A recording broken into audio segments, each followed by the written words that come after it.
நீயும் நானும் போவது காதல் என்ற பாதையில் சேரும் நேரம் வந்தது.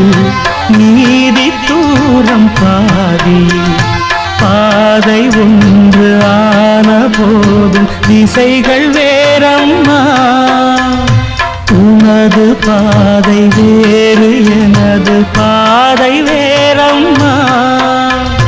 நீராவின் கண்ணன் நீராவிடமே எனதாருயிர் ஜீவன் என